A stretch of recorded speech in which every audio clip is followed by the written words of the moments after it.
मेरी माता जी यहाँ बैठी है। मैं सामान्य किसान परिवार में से आता हूँ। मेरा छोटा सा गांव है। मैं पढ़ा लिखा, मेरे बापूजी ने मुझे बहुत पढ़ाया। मेरा बापूजी माताजी के भक्त थे। नवरात्रि के 9 दिन वो पूरे माताजी के मंदिर में बैठकर दिया जलाकर 9 दिन सालों से प्रार्थना करते थे। और उनके जाने के बाद जब उनकी डेथ हुई तब उन्होंने कहा था, मैंने तो तब भी तय कर लिया था, मैं रिजाइन रखकर चला गया था कि मुझे मेरे पापा की सेवा करनी है। लेकिन उस दिन एक दिन उन्होंने मुझे कहा, तुझे वापस जाना, गांव से तुझे वापस अहमदाबाद जाना है। मैंने कहा कि मैं बापूजी जाऊंगा। मैंने रिजाइन रखा है, वो एक्सेप्ट नहीं किया है, मैं छुट्टी पे हूं। जब उनकी देहांत हुई तब उन्होंने कहा कि तुझे वापस जाना है, मुझे वचन दे। मैंने उनको वचन दिया था कि मैं वापस जाऊंगा, मुद्दों की पत्रकारिता करूंगा। और आज मैं उनको मिस करता हूं। लेकिन उनका आशीर्वाद मेरे पे हर हमेश है। माँ मोगल माँ, कामई माँ, सोनल माँ और द्वारकाधीश का आशीर्वाद मेरे पे। मुझे पता नहीं दोस्तों, लेकिन कोई ऐसी अदृश्य शक्ति है जो मुझे सपोर्ट कर रही है। मैं साधारण सा लड़का हूं। मैंने कहा ना कि पत्रकारिता आने के बावजूद एक शो इतना चले कि लाखों लोग आपको प्यार करें, यह कभी हो नहीं सकता। लेकिन यह हुआ। लेकिन सबसे बड़ी बात मुझे अरविंद जी में यह लगी कि उन्होंने जो राजनीति करने के नहीं बदलने के आए हैं, आज मैं और गोपाल भाई और सब जो आज योद्धा जुड़े हैं, मान साहब है, यहां सब बैठे हैं। अब देखो सब के सब, अल्पेश भाई है, मनोज भाई है, गुलाब भाई है, युवराज है, राजू भाई है, किशोर काका है, सबके सब, जगमाल भाई, सब आम आदमी हैं। और आम आदमी को ये 32-33 साल का हमारे प्रेसिडेंट है गोपाल भाई। हिंदुस्तान में एक ऐसी पार्टी होगी गुजरात में जो 32 साल के युवा को अध्यक्ष बनाती है। मैं अरविंद केजरीवाल जी की राजनीति को सलाम करता हूं। ऐसा नहीं था कि मेरे पास और भी राजनीति के लोग नहीं आए होंगे, लेकिन मैंने कहा कि राजनीति मेरी मजबूरी है, राजनीति शौक नहीं है। मैंने अपना सब कुछ छोड़कर गुजरात की जनता के लिए आया हूं। और मैं गुजरात की जनता को ईश्वर की साक्षी में एक वादा करता हूं कि मैं जब तक मेरे इस शरीर में प्राण है, मैं आपकी सेवा करता रहूंगा। ये मेरा वादा है आपसे। मैं अपनों के लिए नहीं आया हूं, मेरे परिवार भी बैठे हैं। जब उनको भी पता नहीं था मैं राजनीति में जा रहा हूं, 2 दिन तक मैंने उनको मनाया कि देखो मैं 39 का हो गया हूं, मेरे पास 20 साल है। 20 साल के बाद, 60 के बाद अगर एक दिन भी कोई जीता है ना, तो मैं मानता हूं कि वो बोनस है। ईश्वर बार बार मनुष्य अवतार नहीं देता है। इस धरती पर हम आए, कुछ कर कर जाना है। मैंने उन लोगों को कहा कि अगर मुझे कुछ हो जाता है तो आप क्या करोगे? उससे अच्छा है मुझे जनता के सेवा के लिए अनुमति दीजिए। मैं किसानों की, बेरोजगार युवाओं की, इनकी पीड़ा मुझे देखी नहीं जा सकती। मैं रात में दोस्तों, किसान जब आते थे मेरे स्टूडियो पे, 50-50, 100-100 लोग डेली आते थे छोटी छोटी समस्याएं लेकर। सब तो मैं करवा नहीं सकता था, सरकार थी दूसरी। लेकिन रात को कभी मैं रो पड़ता था। मैंने रात को, मेरे पेन और बुक मेरे पास रहती थी। रात को 3-4 बजे जब मैं उठ जाता था तो मैं लिख लेता था, एक पॉलिसियां लिखता था। Health policy, education policy, anti corruption policy, agriculture policy, किसानों के लिए क्या कर सकते हैं, ये मैं लिखता था। और मैंने पॉलिटिकल पार्टियों को भी बोला कि ये आप लागू करिए। कोई ने नहीं माना। तब मुझे लगा कि जब अरविंद जी का फोन आया कि सुदान, तेरी गुजरात के वासियों इंतजार कर रहे हैं आप जैसे लोगों की, और हम अगर अच्छे लोग राजनीति में नहीं गए ना तो ये लोग लूट लेंगे। मैं किसानों को वादा करता हूं कि आपका भाई आपके लिए अब तक टीवी में आवाज उठाता था।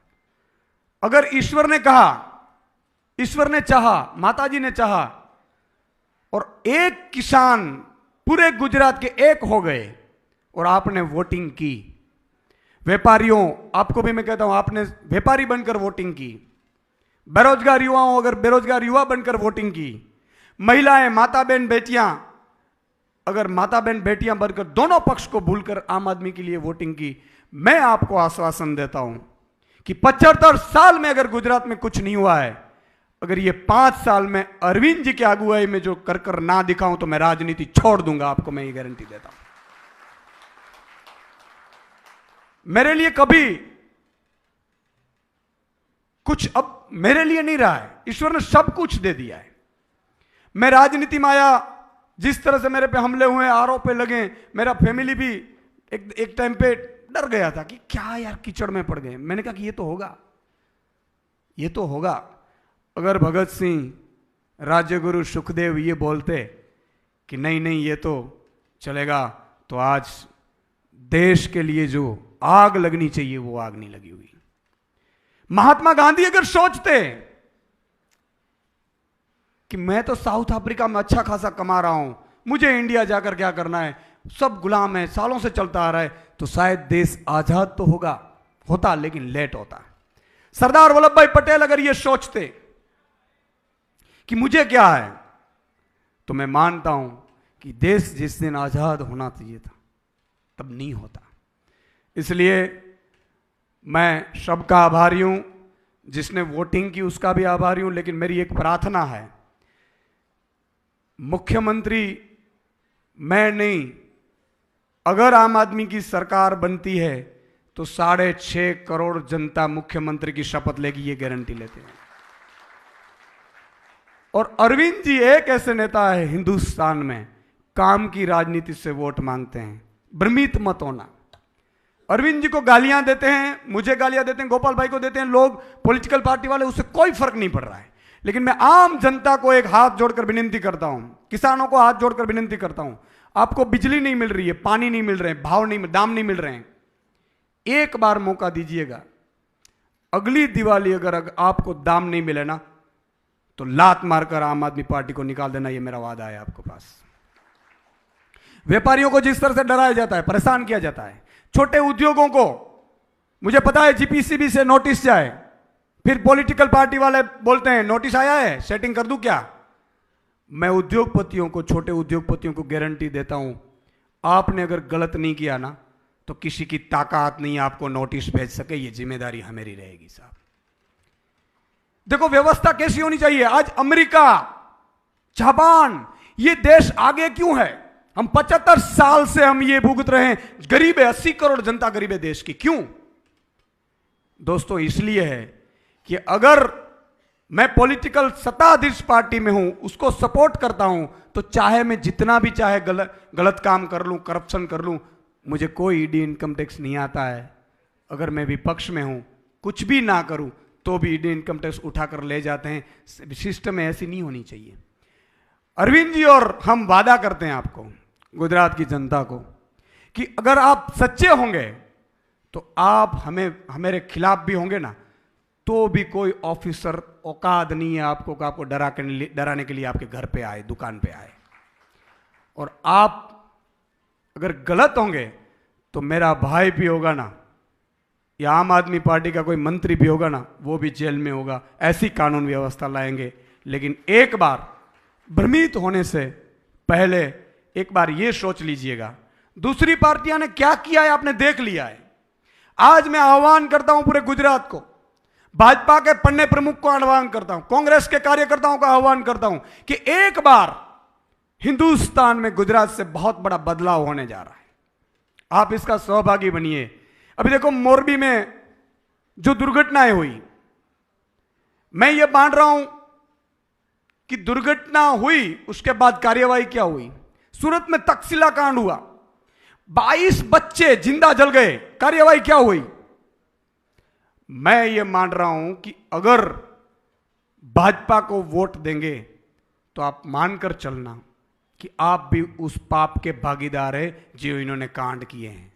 इसलिए मैं सबको आह्वान करता हूं, आज इस बार पार्टी भूल जाइए, आपके बच्चों के लिए वोट करना, आपके भविष्य के लिए वोट करना। और एक मौका ही मांग रहे हैं 5 साल में। और क्या है, 75 साल तो दे दिए, 5 साल और उनको दे देंगे तो कोई फर्क नहीं पड़ेगा उनको। लेकिन अरविंद जी हिंदुस्तान में एक ऐसे नेता है, मैं आपको बताना चाहता हूं, आज मैं उनका कायर क्यों हूं। वो मेरे सिर्फ ना ही गुरु हैं, पॉलिटिकल गुरु सिर्फ नहीं है, मेरे बड़े भाई है, मेरे परिवार जैसे। उन्होंने 2015 में कहा था दिल्ली वासियों को, मुझे एक मौका दीजिए, अगर अच्छा काम ना करूं तो मुझे निकाल दीजिएगा। 2022 में हिंदुस्तान में एक ऐसा नेता था, उन्होंने कहा कि मैंने आपके बच्चों के लिए, आपके लिए अच्छा काम किया हो तो मुझे वोट देना, बाकी दूसरी पार्टियों को दे देना। कौन कहता है साहब? और अगर हमने काम की राजनीति को वोट नहीं दिया ना, तो अरविंद जी से दोबारा कोई नेता काम की राजनीति को लेकर वोट मांगने नहीं आएंगे, अपने को झगड़ा कर वोट ले लेंगे। तो मेरी आपसे विनती है पूरे गुजरात वासियों से कि काम की राजनीति के नाम पर पहली बार ये नई राजनीति होने जा रही है। आपके अच्छे बच्चों को लेकर स्कूल बनाना, अस्पताल बनाना, ये सब काम 5 साल में इतना करेंगे। भगवत मान साहब देखिए 7 महीने के अंदर यहां वोट मांगते हैं तो काम पे वोट मांगते हैं कि मैंने 49 लाख पंजाब वासियों का अगर लाइट बिल, बिजली बिल 0 कर दिया है तो मुझे वोट देना। ये होती है काम की राजनीति, ये आम आदमी की, अरविंद केजरीवाल जी की राजनीति है। और दूसरे पार्टी वाला आएंगे बोलेंगे मैं आपकी कास्ट का हूं इसलिए वोट दे। लेकिन एक बात आप तय कर लेना, आपकी कास्ट का होगा तो 1 मार्च से बिजली बिल देने नहीं आएगा, आपका भाई भी नहीं आएगा। एक हिंदुस्तान में एक ऐसी पार्टी, आम आदमी पार्टी, कि जो आपकी महंगाई में भी राहत दे सकती है। तो मेरी विनती है, हाथ जोड़कर मैं शुक्रिया अदा करना चाहता हूं फिर से अरविंद केजरीवाल जी का, कि आप जैसे नेताओं ने पूरे देश की राजनीति बदल दी। मेरे जैसे किसान, छोटे के गोपाल भाई जैसे छोटे परिवार में से आने वालों को आपने बहुत बड़ी तक दिए। मैं आपको यहां से विश्वास दिलाता हूं, यकीन दिलाता हूं, जब तक मेरे जीवन में प्राण है तब तक सुदान गढ़वी वफादारी से गुजरात की जनता के लिए काम करेगा, मैं आश्वासन देता हूं आपको। और गुजरात की जनता के लिए चाहे मुझे गोलियां खानी पड़े, मेरे पे हमले हुए, आरोप लगे, जो भी है, गोलियां खानी पड़े मैं खाऊंगा, लेकिन गुजरात की जनता के लिए हम एकजुट होकर काम करेंगे। भाई श्री गोपाल भाई ने गुलाब सिंह जी બંને મારી પાસે આવ્યા। अरविंदजीનો फोन આવ્યો कि सुदान आपको राजनीति में आना चाहिए। मैंने कहा कि साहब मैंने तो जिंदगी में मेरे कोई परिवार में सरपंच तक नहीं बना है, और राजनीति में क्यों?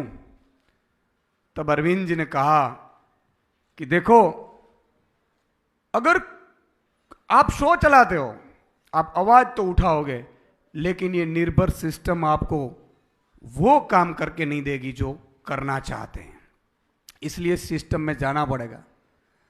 अरविंद जी ने कहा कि देखो, अगर मैं राजनीति में नहीं आता तो आप मुझे बताओ कि क्या दिल्ली की अच्छी स्कूलें होती? आप एक बार स्कूलें देख लीजिए, मोहल्ला क्लिनिक देख लीजिए। मैंने देखा भी, वहां जाकर देखा, और तब मैंने तय किया कि ठीक है, मैं राजनीति में आना नहीं चाहता हूं। राजनीति हर हमेशा अच्छे लोगों की मजबूरी होती है, राजनीति शौक नहीं होता है। और उस दिन अरविंद जी ने भी यही कहा कि देखो, मैं भी इनकम टैक्स कमिश्नर था इस सुदान, मैं भी अच्छी खासी जिंदगी जीता था, लेकिन वो मेरे परिवार तक सीमित होती। आज मैं दिल्ली के लिए कुछ कर सकता हूं। क्यों? महिलाएं के लिए बस सुविधा फ्री कर सकता हूं, अच्छे बच्चे पढ़ते हैं। एक ऑटो वाला बच्चा जब पढ़ के बहुत बड़ा बनता है तो मुझे कितना आशीर्वाद मिलते होंगे। तुझ जैसे लोगों को राजनीति में आना पड़ेगा। और तब मैंने तय किया कि मैं राजनीति करूंगा। राजनीति मेरा शौक नहीं, मेरी मजबूरी है। गुजरात की जनता की पीड़ा मुझसे देखी नहीं गई, इसलिए मुझे आना पड़ा। मैंने पहले भी कहा कि मैं कर्म के सिद्धांत में मानता हूं। मैं कहीं आज तक जब भी मैंने पत्रकारिता की, तब भी मैं मुद्दों की पत्रकारिता करता था। किसानों की एक कॉलम जो न्यूज नहीं छापते थे, मैंने कितने सैकड़ों 100 किए होंगे। किसानों की आवाज बनने की कोशिश की, बेरोजगारों की आवाज बनने की कोशिश की, महिलाओं की जिस तरह से सुरक्षा व्यवस्था है उसकी आवाज बनने की कोशिश की, व्यापारियों की आवाज बनने की कोशिश की, श्रमिक मजदूरों की आवाज बनने की कोशिश की, सबसे बड़ा आउटसोर्सिंग कर्मचारियों की आवाज बनने की कोशिश की। मुझसे जितना हो पाता था मैंने किया, लेकिन एक लक्ष्मण रेखा होती है, आप वहां न्यूज चला सकते हैं, ऑर्डर नहीं कर सकते। और सिस्टम इतना सड़ा हुआ है कि सिस्टम को साफ करने के लिए, गंदगी साफ करने के लिए आपको गंदगी में उतरना पड़ता है। और तब मुझे अरविंद जी ने कहा कि देखो, गंदगी अगर साफ करनी है तो आपको कीचड़ में उतरना पड़ेगा, चाहे आपको जो भी लोग गालियां दे, मुझे भी देते हैं, लेकिन ये लोग जो गालियां देते हैं ना, वो पॉलिटिकल पार्टी वाले होते हैं। जनता कभी गालियां नहीं देती, वो तो सिर पे बिठाती है। मुझे भी दिल्ली में देख लीजिए आप। और तब मैंने तय किया कि मैं राजनीति में आऊंगा। जय हिंद, वंदे मातरम।